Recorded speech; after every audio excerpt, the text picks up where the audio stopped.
ஆவியை போற்றுவோம், திருப்பலியில் கலந்திடுவோம். நம் இறைவனை போற்றுவோம், நம் இயேசுவை போற்றுவோம்.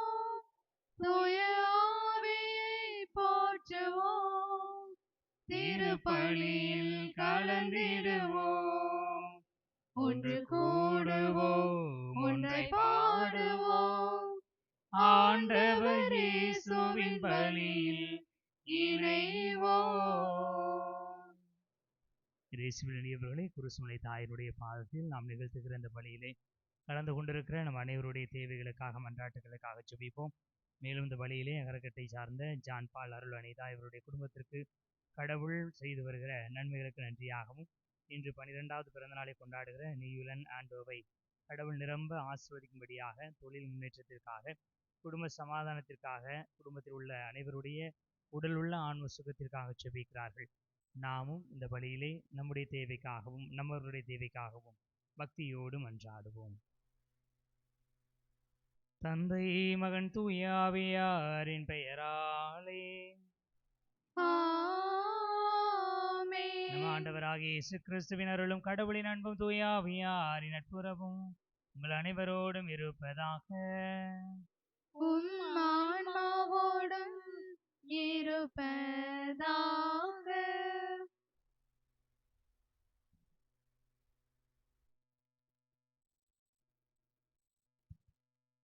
முன்னுரை. அன்பர்களே, ஆண்டவர் நடுவராய் உள்ளார். அவரிடம் ஒருதலை சார்பு இல்லை. அவரது விருப்பத்திற்கு ஏற்றவாறு பணிபுரிபவரின் மன்றாட்டு முகில்களை எட்டும் என்பதை சீராக் ஞான நூல் எடுத்துரைக்கின்றது. தன்னையே உயர்த்தி தம்பட்டமடித்து பெருமையுடன் செபிப்பதை காட்டிலும் தாழ்ச்சியுடன் தன்னை பாவி என தாழ்த்தி செபித்த ஜெபமே இறைவனுக்கு ஏற்புடையது. அதுவே முகில்களை ஊடுருவிச் செல்லும்.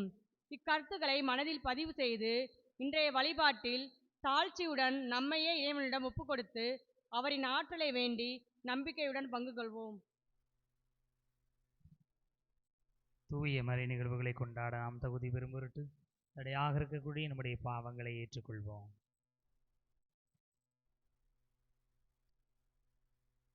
எல்லாம் வல்ல இறைவனிடமும் சகோதர சகோதரிகள் உங்களிடமும் நான் பாவியனை ஏற்றுக்கொள்கிறேன்.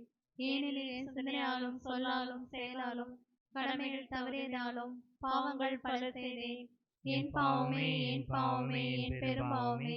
ஆகையால் எப்பொழுதும் கன்னியான புனித மரியாதையும் வானதுதர் புனிதர் அனைவரையும் சகோதர சகோதரிகள் உங்களையும் நம் இறைவனாகிய ஆண்டவரிடம் எனக்காக வேண்டிக் கொள்ள மன்றாடுகிறேன். எல்லாம் உள்ள இறைவன் நம் மீது இரக்கம் வைத்து நம் பாவங்களை மன்னித்து நம்மை நிலை வாழ்வுக்கு அழைத்து செல்வாராக. ஆமென். ஆண்டவரே இரக்கமாயிரும். ஆண்டவரே இரக்கமாயிரும். கிறிஸ்துவே இரக்கமாயிரும். கிறிஸ்துவே இரக்கமாயிரும். ஆண்டவரே இரக்கமாயிரும். ஆண்டவரே இரக்கமாயிரும். உன்னதங்களிலே கடவுளுக்கு மாட்சிமை உண்டாகுக. உலகினிலே நல் மனத்தோர்க்கு அமைதியும் உண்டாகுக. புகழுகின்றோம் யாமும் உம்மையே, வாழ்த்துகின்றோம் இறைவனே. உமக்கு ஆராதனை புரிந்து உம்மை மாட்சிப்படுத்துகின்றோம்.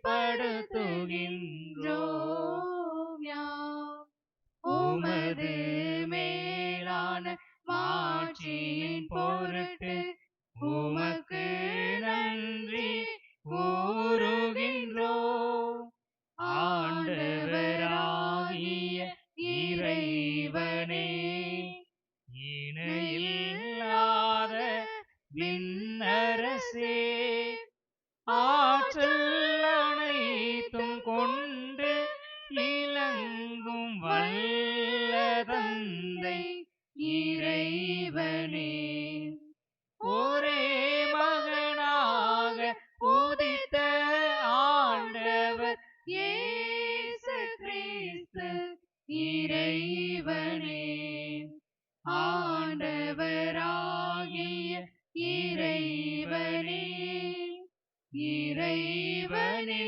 திருச்செம்மறியே தந்தையினின்று என்றென்றுமாக உதித்த இறைவன் மகனே நீர். உலகின் பாவம் போக்குபவரே நீரம் மீது இறங்குவீர். உலகின் பாவம் போக்குபவரே எங்கள் மன்றாட்டை ஏற்றருள்வீர். தந்தையின் வலப்பக்கம் வீற்றிருப்பவரே நீரம் மீது இறங்குவீர். ஏனெனில் இயேசு கிறிஸ்துவே நீரொருவரே தூயவர். நீரொருவரே ஆண்டவர். நீரொருவரே உன்னத. தூய ஆவியாரோடு தந்தை இறைவனின் மாட்சியில் இருப்பவர் நீரே.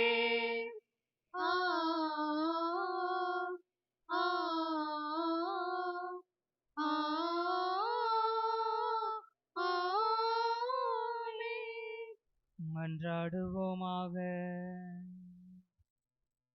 என்றென்றும் உள்ள எல்லாம் வல்ல இறைவா, எங்களில் நம்பிக்கை, எதிர்நோக்கு, அன்பு ஆகியன வளரச் செய்தருளும். அதனால் நீர் கட்டளையிடுவதை நாங்கள் அன்பு செய்யவும், நீர் வாக்களிப்பதை நாங்கள் பெற்றுக்கொள்ளவும் தகுதி பெறுவோமாக. உமோடு தூய ஆவியாரின் ஒன்றிப்பில் இறைவனா என்றென்று வாழ்ந்து ஆட்சி செய்கின்ற எங்கள் ஆண்டவரும் திருமகனுமாகிய இயேசு கிறிஸ்து வழியாக உம்மை மன்றாடுகிறோம். ஆமென்.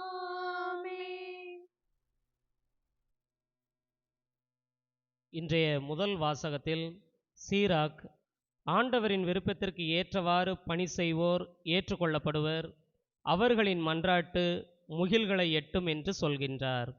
ஆண்டவரின் விருப்பத்தை புரிந்தவர்களாக இவ்வாசகத்திற்கு செவிமடுப்போம்.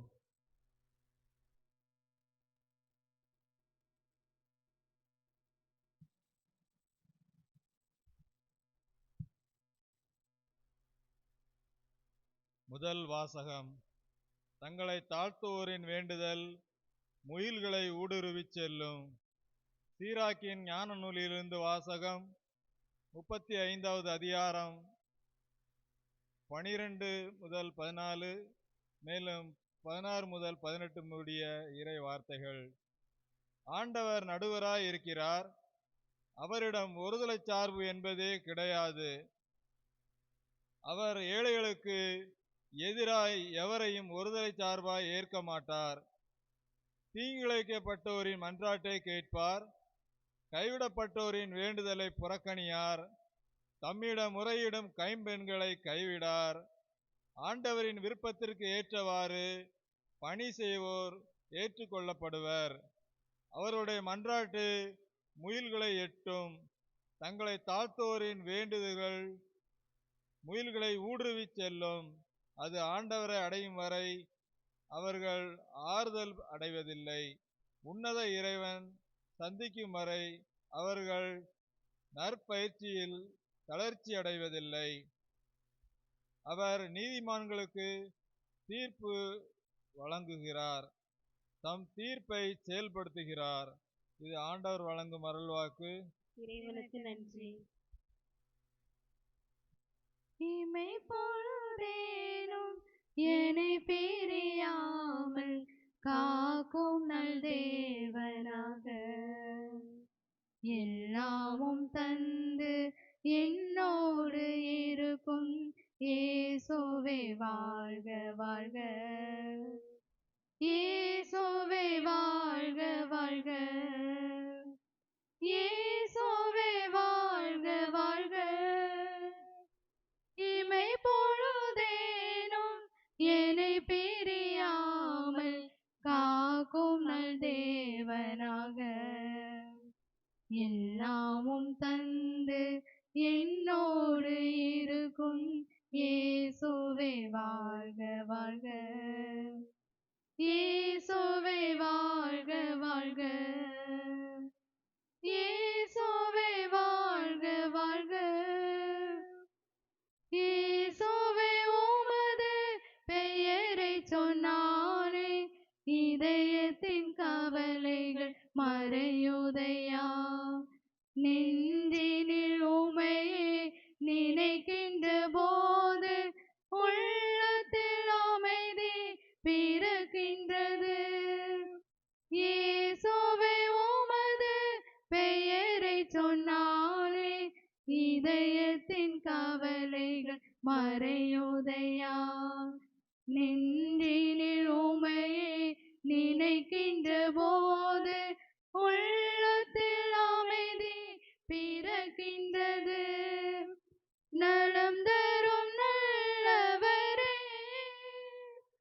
எழுந்திங்கு வாருமையா. குறைவில்லா புது வாழ்வு தருபவனீரல்லவா. ஆயிரம் ஆயிரம் பாடல்கள் பாடி ஆண்டவா உம்மை துதிக்க வந்தேன். இமை பொழுதேனும் என்னை பிரியாமல் காக்கும் நல் தேவனாக. எல்லாமும் தந்து என்னோடு இருக்கும் இயேசுவே வாழ்க வாழ்க. இயேசுவே வாழ்க வாழ்க. இயேசுவே வாழ்க வாழ்க.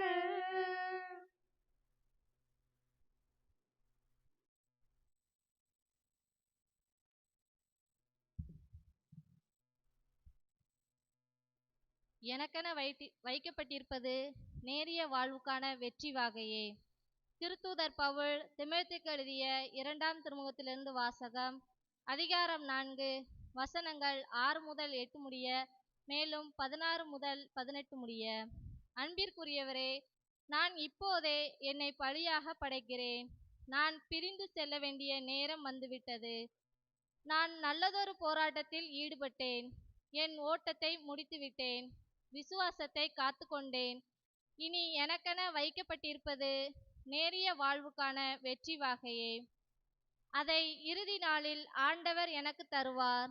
நீதியான அந்த நடுவர் எனக்கு மட்டுமல்ல, அவர் தோன்றுவார் என விரும்பி காத்திருக்கும் அனைவருக்குமே தருவார். நான் முதன்முறை வழக்காடிய போது எவரும் என் பக்கம் இருக்கவில்லை. எல்லாரும் என்னை விட்டு அகன்றனர். அக்குற்றம் அவர்களை சாராதிருப்பதாக. நான் அறிவித்த செய்தி நிறைவுற்று அனைத்து நாட்டவரும் அதனை கேட்க வேண்டுமென்று ஆண்டவர் என் பக்கம் நின்று எனக்கு வலுவூட்டினார்.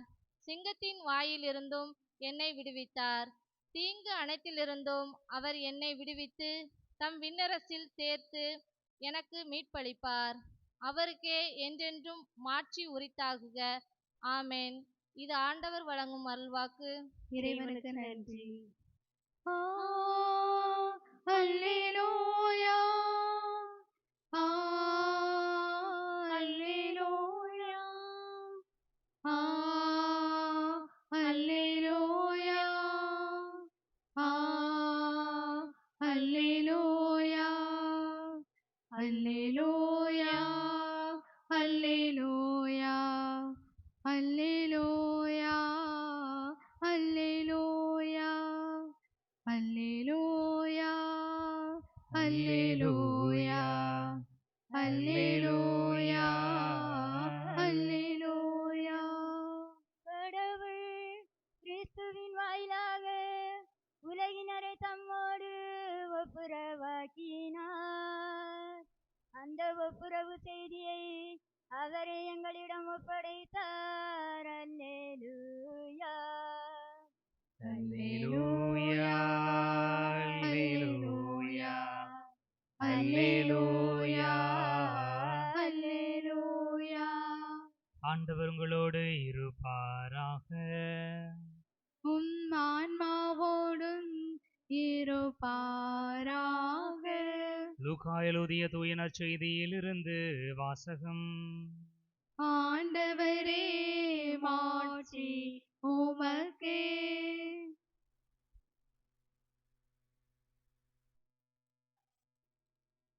புனித லூக்கா எழுதியபடி நம் ஆண்டவர் இயேசு கிறிஸ்துவின் நற்செய்தி 18ஆம் அதிகாரம் 9 முதல் 14 முடிய உள்ள இறை வார்த்தைகள். அக்காலத்தில் தாங்கள் நேர்மையானவர் என்று நம்பி மற்றவர்களை இகழ்ந்து ஒதுக்கும் சிலரை பார்த்து இயேசு இந்த உவமையை சொன்னார். இருவர் இறைவனிடம் வேண்ட கோவிலுக்கு சென்றனர். ஒருவர் பரிசேயர், மற்றவர் வரி தண்டுபவர். பரிசேயர் நின்று கொண்டு இவ்வாறு இறைவனிடம் வேண்டினார்: கடவுளே, நான் கொள்ளையர், நேர்மையற்றோர், விபச்சாரர் போன்ற மற்ற மக்களைப் போலவோ இந்த வரி தண்டுபவரை போலவோ இல்லாதது பற்றி உமக்கு நன்றி செலுத்துகிறேன். வாரத்தில் 2 முறை நோன்பு இருக்கிறேன். என் வருவாயிலெல்லாம் 10 பங்கை கொடுக்கிறேன். ஆனால் வரி தண்டுபவர் தொலையில் நின்று கொண்டு வானத்தை அண்ணாந்து பார்க்கக்கூட துணியாமல் தம் மார்பில் அடித்து கொண்டு, கடவுளே, பாவியாகிய என் மீது இறங்கி அருளும் என்றார். இயேசு, பரிசேயர் அல்ல, வரி தண்டுபவரே கடவுளுக்கு ஏற்புடையவராகி வீடு திரும்பினார். ஏனெனில் தம்மை தாமே தாழ்த்துவோர் உயர்த்த பெறுவர், தம்மை தாமே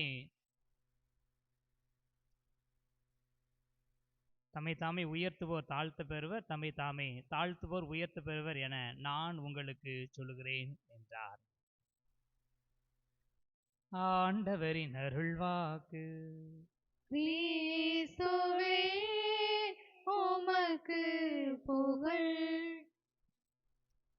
இயேசுவில் இனியவர்களே, குருசுமலை தாயினுடைய அன்பு பிள்ளைகளே, அன்னையினுடைய பாதத்தில் இருக்கிறோம்.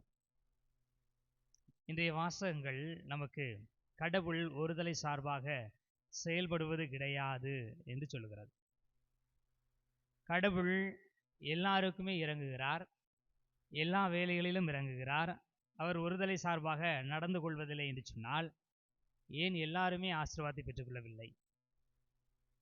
ஏன் எல்லாருக்குமே நலன்கள் கிடைக்கவில்லை? ஏன் எல்லாருடைய மன்றாட்டுகளும் கேட்கப்படவில்லை? அப்படிங்கிற ஒரு குழப்பம் நமக்கு என்ன செய்யலாம், ஏற்படலாம். எல்லாருமே ஜெபம் பண்ணுறோம், இங்கே இருக்கிற எல்லாருக்குமே ஏதாவது கருத்துக்காக வந்திருப்போம். ஒரு சிலர் ஒரே கருத்துக்காக இதுக்கு முன்னாடி நிறைய தடவை ஜெபம் பண்ணிட்டு இன்னைக்காவது கிடைச்சிடாதா அப்படி நம்பிக்கையில் வந்திருக்கலாம். கடவுள் எல்லாருக்கும் இறங்குகிறவர், ஒருதலை சார்பாக செயல்படுவதில்லை என்று சொன்னால், ஏன் என்னுடைய மன்றாட்டுகள் இன்னும் கேட்கப்படவில்லை என்கிற ஒரு எண்ணம் கொஞ்சம் அழுத்தமான வருத்தத்தை ஏற்படுத்தக்கூடியதாக. கடவுள் அப்போ என்னை ஓரம் தள்ளிடுறாரா? கடவுள் என்னை புறக்கணிக்கிறாரா?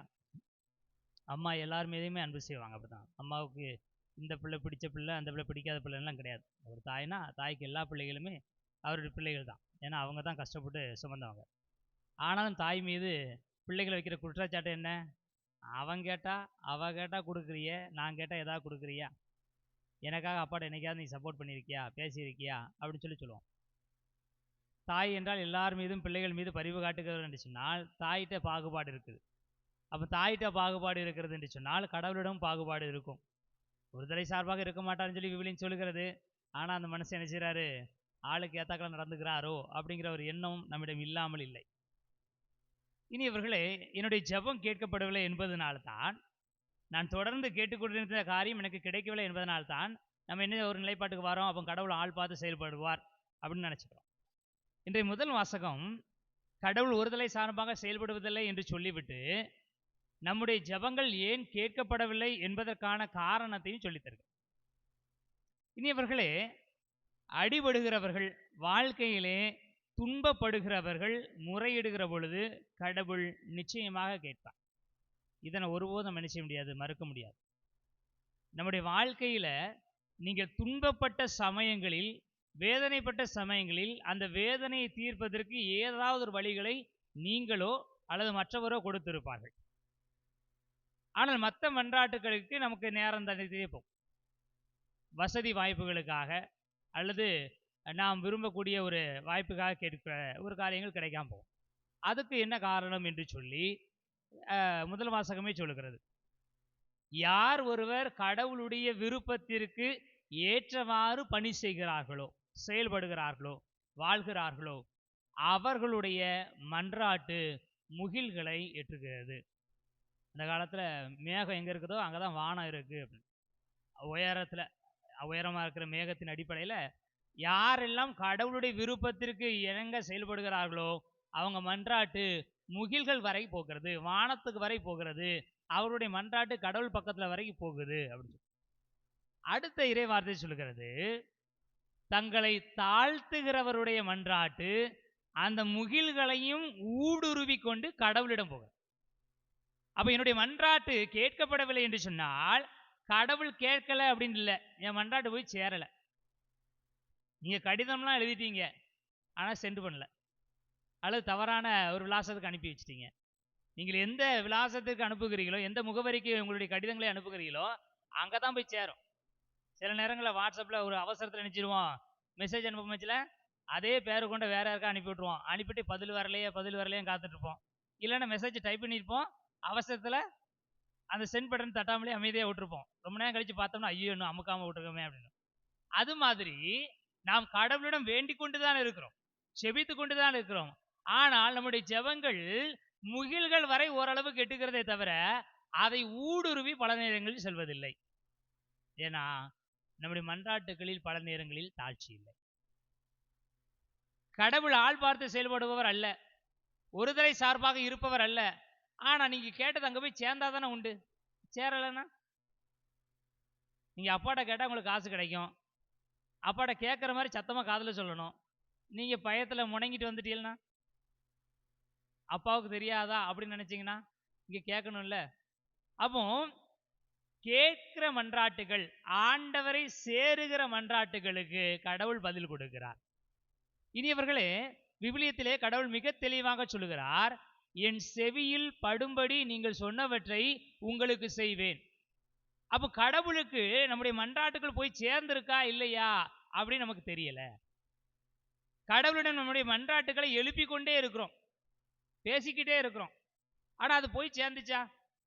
சில நேரங்களில் ஆப்போசிட்ல இருக்கவங்ககிட்ட போன்ல சண்டை போட முடியல, அவங்க போனை கீழே வச்சிருந்தாங்கன்னா உங்களுக்கு எப்படி தெரியும்? நீங்க பாட்டு பேசிட்டு இருக்க வேண்டியதுதான். அவங்க பேசுறாங்களா இல்லையா நம்ம என்ன செய்யணும்? சரிப்படுத்திக்கிடணும். நீங்க பேசிட்டே இருக்க முடியல என்ன சொல்லுவோம்? என்ன வாயை மூடிட்டு அமைதியா இருக்க, சொல்லு அப்படிங்க. ஏன்னா அப்பதான் அவங்க இருக்காங்களா இல்லையா நமக்கு தெரியும். அப்போ நாம் ஆண்டவரிடம் எழுப்புகிற மன்றாட்டு ஆண்டவரை போய் சேர்ந்துச்சா சேரல இல்லையான்னு நம்ம எப்போ செக் பண்ணோமா? செக் பண்ணல. போற பக்கம் பேசிக்கிட்டே இருக்கோம், போற பக்கம் ஜெபம் பண்ணிக்கிட்டே இருக்கோம், சொல்லிக்கிட்டே இருக்கோம். அது கடவுளிடம் சென்று சேர்ந்ததா? இல்லை என்றால் நம்முடைய முயற்சிகள் எல்லாம் வீணாக போகிறது. அப்போ ஆண்டவரிடம் என் மன்றாட்டு சேர்ந்ததா இல்லையா என்பதை நான் எப்படி தெரிந்து கொள்வது? அதற்குத்தான் முதல் வாசகம் மிக தெளிவாக சொல்கிறது, தாழ்ச்சியான உள்ளத்தோடு ஜெபிக்கிற பொழுது அது ஆண்டவரிடம் சென்று சேர்வார். தாழ்ச்சியாய் ஜெபிக்கிற ஜெபங்கள். எது தாழ்ச்சியாய் ஜெபிக்கிற ஜெபங்கள்? அப்பாட்ட அடம்பிடிச்சு கேட்டாலும் கிடைக்கும், தாழ்ச்சியா கேட்டாலும் கிடைக்கும். தாழ்ச்சின்னா என்ன? கஷ்டம் புரியுது, ஆனால் எனக்கு தேவைப்படுது, முடிஞ்சா கொடுங்க அப்படிங்க கேளுங்க, அது கிடைக்கும். அடம்பிடிச்சு கேட்டால் 2 அடியோடு சேர்த்து கிடைக்கும், அப்படிதானா? அவ தாழ்ச்சியான ஜெபங்கள் என்பது என்னுடைய தந்தையின் மனநிலையை நான் புரிந்து கொள்கிறேன், அவருக்கு தர காலம் தாழ்த்துகிறார் என்று சொன்னால் அவருக்கு ஏதோ ஒரு சிக்கல் இருக்குது, இல்லைன்னா எனக்கு இது தேவையா இல்லையான்னு அவர் யோசிச்சுட்டு இருக்கிறார். ஆனா எனக்கு இது தேவைன்னு எனக்கு நல்லாவே புரியுது. அது சரியானதா தவறானதான்னு பெரிய ஆளுக்கு தான் தெரியும், சின்ன ஆளுக்கு தெரியாது. அப்ப எனக்கு ஒன்று தேவைப்படுகிறது, நான் அதை கேட்கிறேன், ஆனா நீங்க முடிவு பண்ணிடுங்க எனக்கு அது தேவைப்படும் அப்படின்னு நீங்க நினைச்சீங்கன்னா அது எனக்கு தாங்க.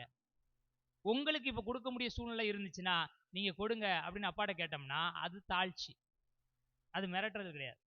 தரியா இல்லையா அப்படின்னு அடம்பிடிக்கிறது இல்லை. அப்போ கடவுளிடம் சென்று சேருகிற ஜெபங்கள் தாழ்ச்சியான உள்ளத்தோடு கேட்கப்படுமா அதை பார்க்கும். அதற்கான பதிலை தான் அப்படி நடக்கும் அப்படிங்கிறதுக்கான உறுதியை தான் இன்றைய 2ஆம் நற்செய்தி வாசகத்திலே பார்க்கிறோம். நற்செய்தி வாசகத்தில் 2 மனிதர்கள் ஜெபிக்கிறார்கள். 2 பேருமே தப்பு கிடையாது, பரிசேயரை யாரும் குறை சொல்லவும் முடியாது. பரிசேயனை பொறுத்தவரையில் என்ன? சட்டத்தை கடைபிடிச்சா எனக்கு கிடைக்க வேண்டியது கிடைக்கும். சட்டத்தை கடைபிடிச்சிட்டேன், நீங்க ஏன் இன்னும் கொடுக்கல? நீங்க கடைக்கு ஒரு பொருள் வாங்க போறீங்க, அந்த பொருள் 1500 ரூபான்னு சொல்றான், நீங்க காசு வச்சுட்டீங்க, சரிங்களா? அவன் கேட்டோன்னே காசை வச்சுட்டீங்க. ஆனால் உங்களுக்கு பொருள் கொடுக்காம இன்னொருத்தருக்கு பொருள் கொடுத்துட்டு இருந்தால் நீங்கள் என்ன சொல்லுவீங்க? நான் காசு கொடுத்துட்டோம்லையா, எனக்கு கொடுத்து அங்கே கொடுக்க வேண்டியதானே, அவனுக்கு காசு கொடுக்கல, காசை கொடுத்தாலும் மொதல் கவனி அப்படின்னு சொல்லுவோம். ஏன்னா அது பேரம் பேசுகிற இடம். நான் உனக்கு வேண்டியதை கொடுக்குறேன், நீ எனக்கு வேண்டியதை கொடுத்துரு. பரிசேயர்களுடைய மனநிலை அதுதான். சட்டத்தை கடைபிடிச்சிட்டோம்னா, செய்ய வேண்டியதை செஞ்சிட்டோம்னா, நோன்பு இருந்துட்டோம்னா கடவுள் நமக்கு கொடுத்தாகணும், அது அவருடைய கடமை. ஏன் கடமை என்ன? இதெல்லாம் செய்யணும், நான் அதெல்லாம் செய்கிறேன். கடவுளுடைய கடமை என்ன? அதெல்லாம் கொடுக்கணும், அவ்வளோதான். ரெண்டு பேருடைய உறவு என்பது கடமையை செய்தல். நான் என் கடமைக்கு செய்வேன், நீ உன் கடமைக்கு செய், முடிஞ்சு போச்சு. அதுக்கு மேலே உனக்கும் எனக்கும் எந்த உறவும் கிடையாது. அதனால்தான் பரிசேயனுடைய ஜெபம் கேட்கப்பட்டது. அவனால் அவன் கடவுளுக்கு ஏற்புடையவனாக வீடு திரும்பவில்லை. அவ்வளவுதான். ரெண்டு குழந்தைகளை அடம்பிடிச்சு கேட்குற குழந்தைக்கு மேலே இருக்க பாசமும், பாசமாக கேட்குற தாழ்ச்சியோடு கேட்குற குழந்தைக்கு மேலே இருக்க பாசம் வித்தியாசம் தானே. ரெண்டு பேருக்கும் கிடைக்க வேண்டியது கிடைக்கும். ஆனால் யார் ஏற்புடையவர்களாக இருப்பாங்க, அதான் அங்கே முக்கியம். அப்போ இங்கே பரிசேயனுடைய ஜெபம் கேட்கப்பட்டிருக்கும். கடவுள் என்ன கல் நெஞ்சக்காரரா? ஜெபிக்கிற எல்லாருடைய மனிதரை ஜெபங்களையும் அவர் கேட்பார். ஆனால் யார் கடவுளுக்கு ஏற்புடையவராக மாறுறாங்க தான் பிரச்சனை. அதில் பரிசேயர் தோற்று போகிறார். இந்த ஆயக்காரனுக்கு கடவுளுக்கு ஏற்புடைய வாழ்க்கை வாழ தெரியல, பாவம். அவனுடைய கடமை, அவனுடைய சூழ்நிலை, அவன் செய்கிற வேலை அது மக்களோடு பொருந்தி போகிற ஒன்று அல்ல. அவன் என்ன நினைக்கிறான் என்று சொன்னால், எனக்கு கடவுளை பார்ப்பதற்கோ கடவுள் அருகில் செல்வதற்கோ தகுதி இல்லை என்று நினைக்கிறான். எனவே தான் கோயிலுக்கு வெளியே இருக்கிறான். வானத்தை கூட பார்க்க முடியல, தன்னை தாழ்த்தி கொள்கிறான், குனிந்து கொள்கிறான், தனது நெஞ்சிலே அறைந்து கொண்டு நான் பாவி, என் மீது இறங்குகிறலும். பெருசாக ஜெபிக்கவும் தெரியல. ஆனால் இனியவர்களே, இந்த உறவு, இந்த தாழ்ச்சி அவனை கடவுளுக்கு நெருக்கமாக கொண்டு போய் சேர்த்தது. அவன் கடவுளுக்கு ஏற்புடையவனாக மாறினான். அப்ப என்ன ஜெபம்? தாழ்ச்சியோடு ஜெபிக்கிற ஜெபங்கள். நீங்க கோயிலுக்கு உள்ள உட்காந்துருக்கீங்க, வெளியே இருக்கீங்களா இல்ல, அது கடவுளுக்கு அருகில் சென்று போய் சேரும். முகில்களை துளைத்து கொண்டு போகும். அது உங்களை கடவுளுக்கு நெருக்கத்தில், கடவுளுக்கு உகந்தவராக மாறும். பல நேரங்களில் நாம் இந்த வரி தண்டுபவரை போல தான் ஜெபிக்கிறோம். எப்படி? கோயிலுக்கு வெளியே போயிடுறது, பீடத்தை விட்டு தூர போயிடுறது, அவ்வளோதான். மற்றபடி அந்த தாழ்ச்சிலாம் நோடு பெரும்பாலும் இருக்கிறது இல்லை. வரி தண்டுபவரை போல ஜெபிக்கிறதுனா என்ன? கோயில் பக்கத்தில் வேண்டாம், வரி தண்டு தூரமாக தானே உட்காந்துருந்தான். பரிசேயன் தான் பக்கத்தில் போய் கடவுளுடைய ஜெபத்தை கேட்காம போயிட்டான். அப்போ நம்மளும் பக்கத்தில் போனோம்னா ஜெபம் கேட்கப்படாது, வெளியே போயிடுவோம். பெரும்பாலும் கோயிலுக்குள்ளேயே போகிறதில்ல. ஒருவேளை இங்கே பெரிய ஆளுங்கிறதுனால அது உட்காந்துருக்கோம். அப்போ இனியவர்களே, வரி தண்டுபவரை போல ஜெபிக்க வேண்டும் என்று சொன்னால் மனநிலை வரி தண்டுபவரை போல, ஆண்டவரே நான் முன்பாக நிற்கிறேன், உமக்கு என்ன தேவை அதை செய்கிறேன், எனக்கு என்ன தேவை நீங்கள் செய்வீங்க, அது எனக்கு தெரியும். அது எப்போ கொடுக்கணுமோ அப்போ கொடுங்க, நான் வாங்கிக்கிறேன்.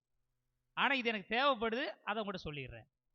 இப்படியே ஒரு மனமான ஒரு தாழ்ச்சியான உள்ளத்திலே வரி தண்டுபவன் செபிக்கிற பொழுது அது கடவுளுக்கு மிகவும் உகந்ததாக இருந்தது. எனவே தான் கடவுள் அவனை உகந்தவனாக மாற்றிக்கொண்டார். எல்லாருக்கும் நிச்சயமாக கடவுளுடைய ஆசீர்வாதங்கள் உண்டு. அதற்கான தகுதியோடு நாம் ஜெபிக்கிற பொழுது, அதற்கு தகுந்தவர்களாக நம்மை மாற்றுகிற பொழுது நிச்சயமாக அதை கடவுள் கொடுக்கிறார். அதை 2ஆம் வாசகத்திலே பவுலடிகளார் உறுதியாக சொல்கிறார். எனக்குரிய கைமாறு கடவுளிடம் இருக்கிறது, அவர் நிச்சயமாக எனக்கு தருவார். நான் அந்த இலக்கை, அந்த லட்சியத்தை, அந்த பரிசை பெற்றுக்கொள்வதற்கு தொடர்ந்து முயற்சி செய்து கொண்டே இருக்கிறேன். அவ்வளவு. அப்ப இனியவர்களே, நம்முடைய வாழ்க்கையில் ஒருவேளை நாம் தேடிய மன்றாட்டுகள், விரும்பிய வேண்டுதல்கள், கேட்ட ஜெபங்கள் எல்லாம் கிடைக்கவில்லை என்று சொன்னால் நம்முடைய ஜெபங்கள் வானத்துக்கு போயிருக்கா, கடவுள்கிட்ட போயிருக்காங்க செக் பண்ணிடணும். கடவுளிடம் நான் கடமையோடு ஜெபிக்கிறேனா அல்லது உறவோடு ஜெபிக்கிறேனா அப்படிங்கிறத பார்க்கணும். இதை நாம் கரெக்டாக செஞ்சு நம்முடைய ஜெபங்கள் முகில்களை கடந்து, முகில்களை ஊடுருவி சென்று கடவுளிடம் சேரும் என்று சொன்னால் நிச்சயமாக அவர் செவிகளில் படுகிற மன்றாட்டை கடவுள் நமக்கு தந்து நம்மை ஆசீர்வதிப்பார். எழுந்து நமது மன்றாட்டுகளை நம்பிக்கை அறிக்கையிடுவோம். விண்ணகத்தையும் மண்ணகத்தையும் படைத்த எல்லாம் வல்ல தந்தையாகிய கடவுளை நம்புகின்றேன். அவருடைய ஒரே மகனாகிய நம் ஆண்டவர் இயேசு கிறிஸ்துவை நம்புகின்றேன். இவர் தூய ஆவியால் கருவுற்று கன்னிமரியாவிடமிருந்து பிறந்தார். பொந்திய பிலாத்தின் அதிகாரத்தில் பாடுபட்டு சிலுவையில் அறையப்பட்டு இறந்து அடக்கம் செய்யப்பட்டார். பாதாளத்தில் இறங்கி 3ஆம் நாள் இறந்தோரிடமிருந்து உயிர்த்தெழுந்தார். விண்ணகத்துக்கு எழுந்தருளி எல்லாம் வல்ல தந்தையாகிய கடவுளின் வலப்பக்கத்தில் வீற்றிருக்கிறார். அங்கிருந்து வாழ்வோருக்கும் இறந்தோருக்கும் தீர்ப்பு வழங்க வருவார். தூய ஆவியாரை நம்புகின்றேன். புனித கத்தோலிக்க திரு அவையை நம்புகின்றேன். புனிதர்களின் உறவு ஒன்றிப்பை நம்புகின்றேன். பாவ மன்னிப்பை நம்புகின்றேன்.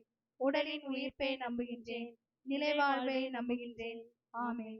நம்முடைய தேவைகள், விருப்பங்கள், விண்ணப்பங்கள் அனைத்தையும் ஆண்டவருடைய பாதத்தில் தாழ்ச்சியான உள்ளத்தோடும் தளராத நம்பிக்கையோடும் எடுத்து வைப்போம்.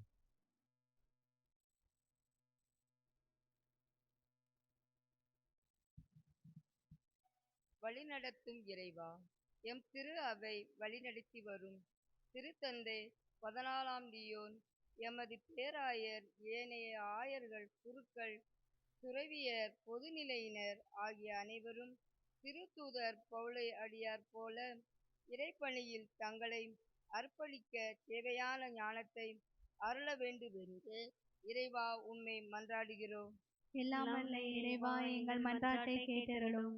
நீதி வழங்கும் இறைவா, எம் நாட்டு தலைவர்கள், பொது சேவையில் ஈடுபடுவோர் அனைவரும் மற்றவர்களை குறை கூறாமல் தங்களுடைய வேலைகளை சரிவர செய்ய அவர்களுக்கு பொறுப்புணர்வையும் ஞானத்தையும் அறிவையும் தந்தரல வேண்டுமென்று இறைவா மன்றாடுகிறோம்.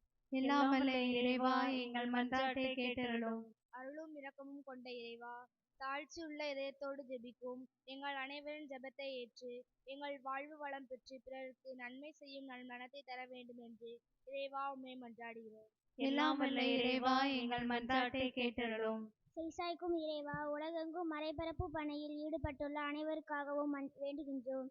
நிறைய அவர்களுக்கு துணை நின்று கரத்தால் பாதுகாத்து என்றும் வழி நடத்த வேண்டுமென்று இறைவா உம்மை மன்றாடுகிறோம். எல்லாம் வல்ல இறைவா, எங்கள் மன்றாட்டை கேட்டருளும். நம்முடைய தனிப்பட்ட ஜெபங்களை அமைதியில் ஆண்டவரிடம் எடுத்து வைப்போம்.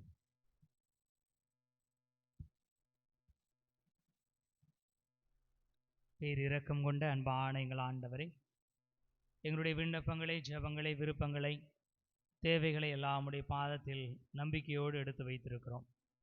இவற்றையெல்லாம் தந்தை எங்களை ஆசீர்வதிக்குமாறு எங்கள் ஆண்டவராகிய கிறிஸ்து வழியாகவே மன்றாடுகிறோம். ஆமென். காணிக்கை தரும் நேரம் கடவுளே உம் திருமுன்னே அன்பென்னும் பலியாக அள்ளி தரும் நேரம். காணிக்கை தரும் நேரம் கடவுளே உம் திருமுன்னே அன்பென்னும் பலியாக அள்ளி தரும் நேரம். என்னை படைத்தேன், என்னை படைத்தேன், இன்றும் என்றும் முந்தன் நுகர்ந்த காணிக்கையா. காணிக்கை தரும் நேரம் கடவுளே உம் திருமுன்னே அன்பென்னும் பலியாக அள்ளி தரும் நேரம். வாழும் வாழ்வை பலியாய் தந்தேன், வரமை தருவாய் நீ. வாழும் வாழ்வை பலியாய் தந்தேன், வரமை தருவாய் நீ. போதும் என்ற மனமே தந்து பொறுத்து கொள்வாய் நீ. போதும் என்ற மனமே தந்து பொறுத்து கொள்வாய் நீ. என் அன்பு தேவனும் நீ, என் வாழ்வின் தேவனும் நீ. என் அன்பு தேவனும் நீ, என் வாழ்வின் தேவனும் நீ. என் வாழ்வின் தேவனும் நீ. காணிக்கை தரும் நேரம்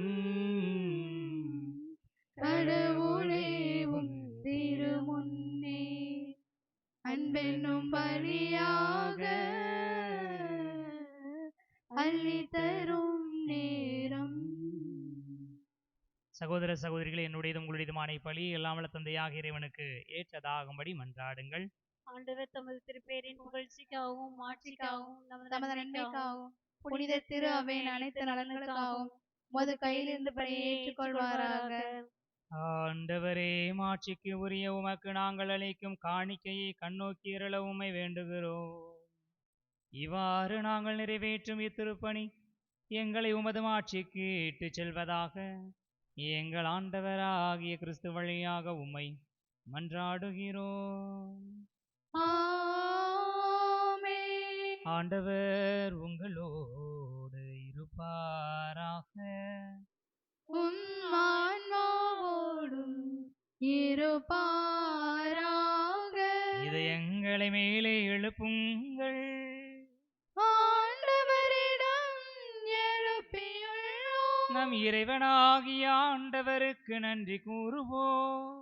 அது தகுதியும் நீதியுமானது. ஆண்டவரை தூயவரான தந்தையே, என்றும் உள்ள எல்லாம் வல்ல இறைவா, எங்கள் ஆண்டவராகிய கிறிஸ்து வழியாக எந்நாளும் எவ்விடத்திலும் நாங்கள் உமக்கு நன்றி செலுத்துவது மெய்யாகவே தகுதியும் நீதியும் ஆகும். எங்கள் கடமையும் மீட்புக்கு உரிய செயலுமாகும். ஏனெனில் கிறிஸ்து பிறந்து முன்னைய பாவ நிலையிலிருந்து மனிதரை புதுப்பித்தார். பாடுபட்டு எங்கள் பாவங்களை அழித்தார். இறந்தோரிடமிருந்து உயிர்த்தெழுந்து நிலைவாழ்வுக்கு வழிவகுத்தார். தந்தையே, அவர் உம்மிடம் விண்ணேறி வந்து விண்ணகத்தின் கதவுகளை எங்களுக்கு திறந்து வைத்தார். ஆகவே வானதூதர் அணிகளோடும் புனிதரின் பெருந்திரளோடும் நாங்கள் சேர்ந்து உமக்கு புகழ்ச்சி பண்ணி செய்து முடிவின்றி பாடுவதாவது: தூயவர் தூயவர் தூயவர் வான்படைகளின் கடவுளாம் ஆண்டவர், விண்ணகமும் மண்ணகமும் உமது மாட்சியால் நிறைந்துள்ளன. உன்னதங்களிலே ஓசன்னா, உன்னதங்களிலே ஓசன்னா. ஆண்டவர் பெயரால் வருகிறவர் ஆசி பெற்றவர். உன்னதங்களிலே ஓசன்னா, உன்னதங்களிலே ஓசன்னா. ஆண்டவரே, நிர்மையாகவே தூயவர். உம்முடைய படைப்புகள் எல்லாம் புகழ்வது தகுமே. ஏனெனிலும் திருமகனாகிய எங்கள் ஆண்டவர் இயேசு கிறிஸ்து வழியாக தூய ஆவியாரின் செயலாற்றலால் அனைத்தையும் உய்வித்து தூய்மைப்படுத்துகிறேன். கதிரவன் தோன்றி மறையும் வரை உமது பெயருக்கு தூய காணிக்கையை ஒப்புக் கொடுக்குமாறு உமக்கென மக்களை இடையராது ஒன்று சேர்த்து வருகின்றேன். எனவே ஆண்டவரே, உமக்கு அர்ப்பணிக்க நாங்கள் கொண்டு வந்துள்ள காணிக்கைகளை அதே ஆவியால் தூய்மைப்படுத்த உம்மை தாழ்மையுடன் மன்றாடுகிறோம். இவ்வாறு உம் திருமகனாகி எங்கள் ஆண்டவர் இயேசு கிறிஸ்துவின் உடலாகவும் இரத்தமாகவும் இவை மாறுவனவாக அவர் பணித்தவாறே மறை நிகழ்வுகளை கொண்டாடுகிறோம்.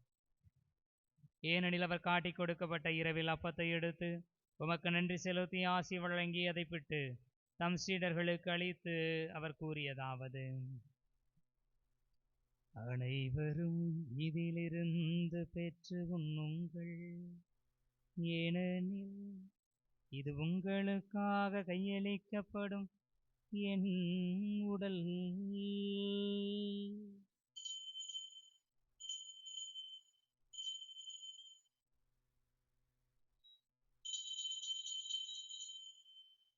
அவண்ணமே இரவு விருந்தை அருந்தியபின் கிண்ணத்தையும் எடுத்து மீண்டும் உமக்கு நன்றி செலுத்தி ஆசி வழங்கி அதை தம் சீடர்களுக்கு அளித்து அவர் கூறியதாவது: அனைவரும் இதிலிருந்து பெற்று பருகுங்கள், ஏனெனில் இது புதிய நிலையான உடன்படிக்கைக்கு உரிய என் இரத்தத்தின் கிண்ணம். இது பாவ மன்னிப்புக்கென்று உங்களுக்காகவும் பலருக்காகவும் சிந்தப்படும். இதை என் நினைவாக செய்யுங்கள்.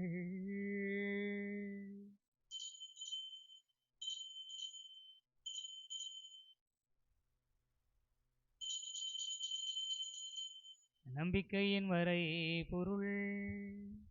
ஆண்டவரே, நீ வருமளவும் உமது இறப்பினை அறிக்கையிடுகின்றோம்,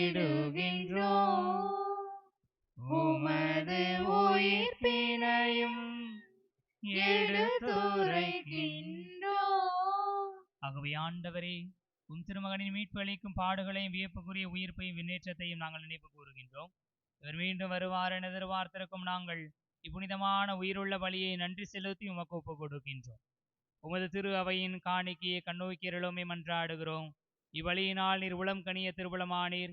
இவ்வாறு உம்முடைய திருமகனின் திருவுடல் திரு இரத்தத்தால் ஊட்டம் பெறும் நாங்கள் அவருடைய தூய ஆவியால் நிரப்ப பெற்று கிறிஸ்துவுக்குள் ஒரே உடலும் ஒரே உள்ளமும் உடையவராக விளங்கச் செய்வீராக. இவரே எங்களை உமக்கு என்றும் காணிக்கையாக்குவாராக. இவ்வாறு உம்மால் தேர்ந்து கொள்ளப்பட்டவர்களோடு முதலாக புனிதமிக்க கன்னியும் கடவுளின் தாயுமான மரியா, அவருடைய கணவரான புனித யோசேப்பு, எங்களுடைய பங்கின் பாதுகாவலர் புனித பெர்க்மான் சருளப்பர், மற்ற புனிதர்கள் அனைவரோடும் நாங்கள் உரிமை பெற்றுக்கு தகுதியுடையோர் ஆவோமாக. இவர்களின் வேண்டுதலால் நாங்கள் என்றும் உமது உதவியை பெறுவோம் என உறுதியோடு இருக்கின்றோம். ஆண்டவரே, எங்களை உமோடு ஒப்புரவாக்கும் இப்பலி உலகுக்கெல்லாம் அமைதியும் மீட்பும் தர வேண்டுமென மன்றாடுகிறோம். இவ்வுலகில் பயணம் செய்யும் அது திரு அவையை சிறப்பாகும் அடியாராகிய எங்கள் திருத்தந்தை லியோ, எங்கள் மறைமாவட்ட பரிபாலகர் மோட்சராஜன், எல்லா ஏனைய ஆயர்கள், திருநிலையினர், உமக்கு சொந்தமான மக்கள் ஆகிய அனைவரையும் நம்பிக்கையிலும் அன்பிலும் உறுதி பெறச் செய்வீராக. நீர் விரும்பியபடியும் திரும்ப நிற்கின்ற குடும்பத்தின் வேண்டல்களுக்கு கனிவுடன் செவிசாய்த்தருளும். கனிவுள்ள தந்தையே, எங்கும் சிதறண்டிருக்கும் உடைய பிள்ளைகளை கனிவுடன் உமோடு சேர்த்து கொள்ளும். இறந்து போன எங்கள் சகோதரர் சகோதரிகளையும் உமக்கு உகந்தவர்களாய் வாழ்ந்து இவ்வுலகை விட்டு சென்ற அனைவரையும் உமது ஆட்சியில் கனிவுடன் ஏற்றருளும். நாங்களும் அங்கு வந்து சேர்ந்து அவர்களோடு உமது ஆட்சியால் என்று மன நிறைவு அடைவோம் என எங்கள் ஆண்டவராகிய கிறிஸ்து வழியாக எதிர்நோக்கி இருக்கிறோம். இவர் வழியாகவே நீர் உலகிற்கு எல்லா நன்மைகளையும் வழங்குகின்றீர்.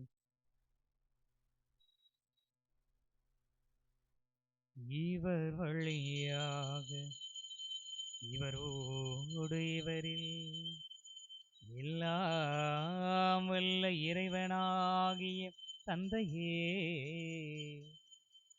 தூயாவியாரின் ஒன்றிப்பில் எல்லா புகழும் ஆட்சியும் என்றென்றும் உமக்கு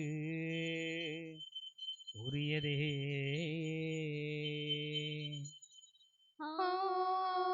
ஆமென். ஆமென். ஆமென். மீட்பரின் கட்டளையால் கற்பிக்கப்பட்டு இறைபடி பிணையால் பயிற்சி பெற்ற நாம் துணிந்து பாடுவோம். விண்ணுலகில் இருக்கின்ற எங்கள் தந்தையே, உமது பெயர் தூயதென போற்ற பெறுக. உமது ஆட்சி வருக. உமது திருவுளம் விண்ணுலகில் நிறைவேறுவது போல மண்ணுலகிலும் நிறைவேறுக. எங்கள் அன்றாட உணவை இன்று எங்களுக்கு தாரும்.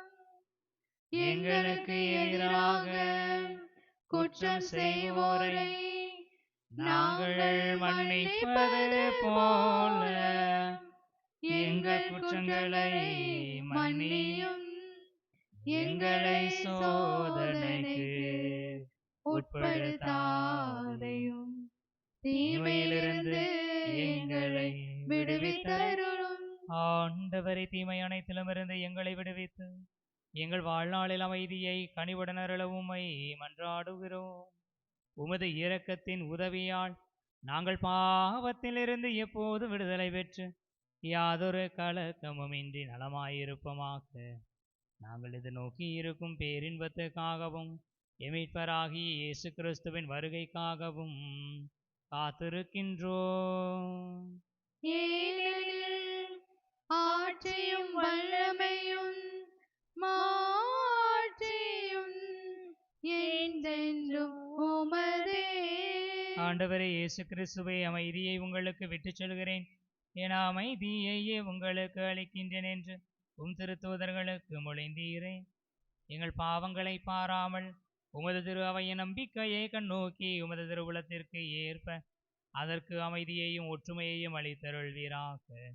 என்றென்று வாழ்ந்து ஆட்சி செய்கின்றவர் நீரே. ஆமென்.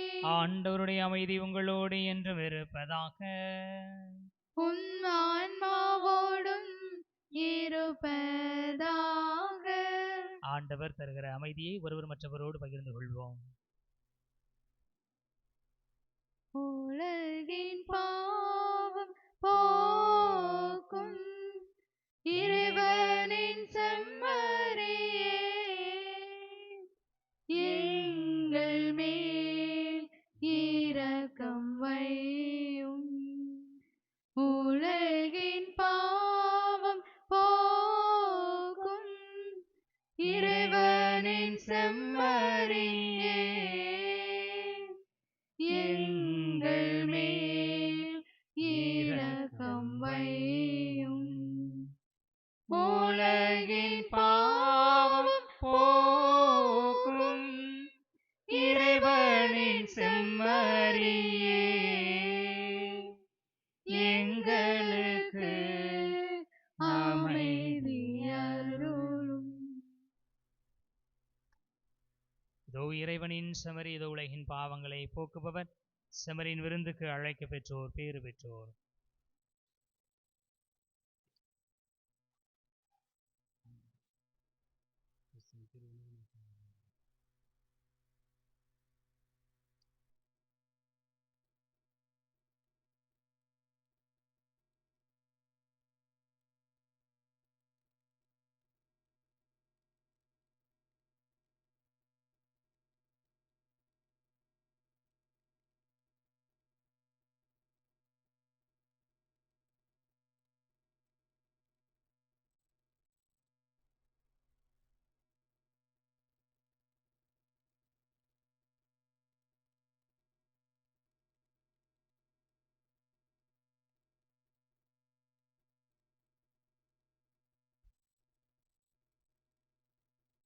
எனக்குள்ளே உறவாடும் என் தெய்வமே, உன் நினைவில் நான் என்றும் உயிர் வாழ்வேனே.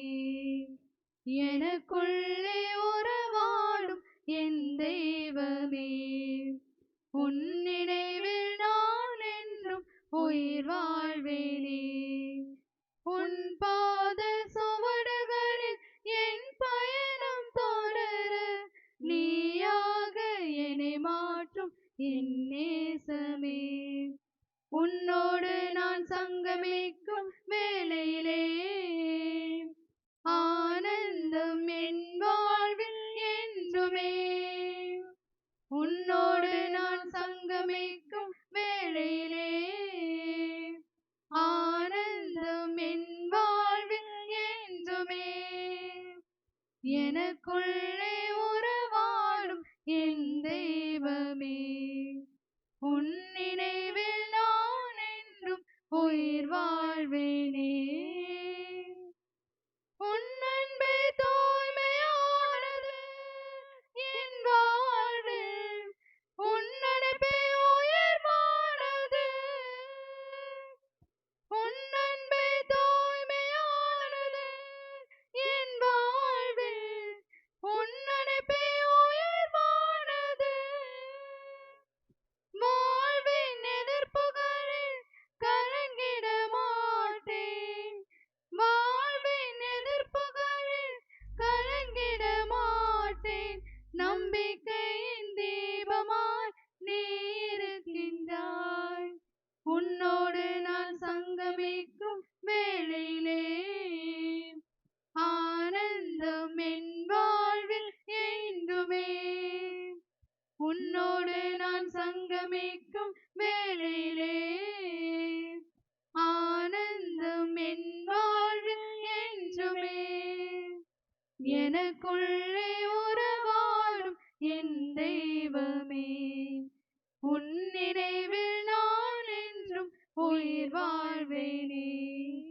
உன் பாத சுவடுகளில் என் பயணம் தொடர, நீயாக என்னை மாற்றும் என் நேசமே.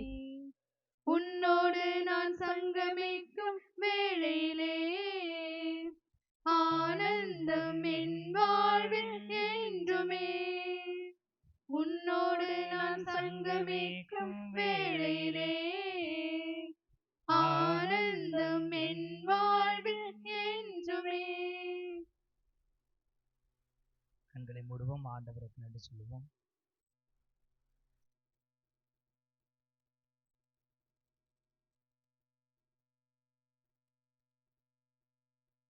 இயேசு வாழ்க, மரியே வாழ்க, குருசுமலை தாயே எங்களுக்காக வேண்டிக்கொள்ளும். இயேசுவில் இனியவர்களே, இந்த நாளிலே அன்னையினுடைய பிள்ளைகளாகிய நமக்கு உணவளிப்பவர்கள் வேலாதிபத்தை சார்ந்த ஜெயபிரகாஷ் சங்கீதா குடும்பத்தார். அவர்களுக்கு கரவொலி எழுப்பி நம்முடைய நன்றிகளை தெரிவித்துக் கொள்வோம். குருசுமலை தாயினுடைய பரிந்துரையால் அக்கடவுள் அவர்களுக்கு நிறந்த ஆசீர்வாதத்தை கொடுப்பாராக. இனியவர்களே, அடுத்த வாரம் கல்லறை திருவிழா.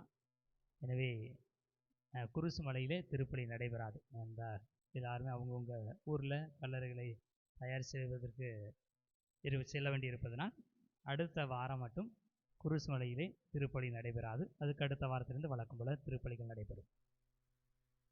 அனைவரும் எழுந்து ஆண்டவருக்கு நன்றி சொல்லுவோம்.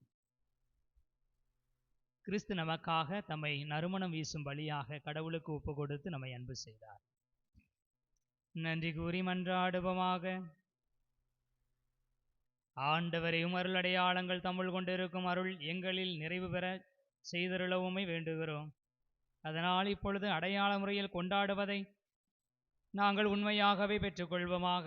எங்கள் ஆண்டவராகிய கிறிஸ்து வழியாக உம்மை மன்றாடுகிறோம். ஆமென். ஆண்டவர் உங்களோடு இருப்பாராக. உம்மான்மாவோடும் இருப்பாராக.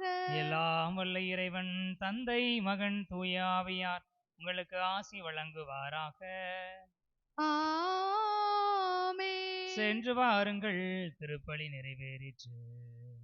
இறைவனுக்கு நன்றி. உம்மை தேடி வந்தேன் சுமை தீரும் அம்மா. உலகாளும் தாயே அருள் தாரும் அம்மா. உலகாளும் தாயே அருள் தாரும் அம்மா. உம்மை தேடி வந்தேன் சுமை தீரும் அம்மா.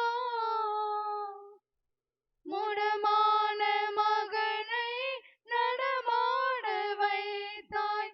கடல் மீது தவித்த கப்பலை காத்தாய். முடமான மகனை நடமாட வைத்தாய். கடல் மீது தவித்த கப்பலை காத்தாய். பால் கொண்ட கலசம் பொங்கிட செய்தாய்.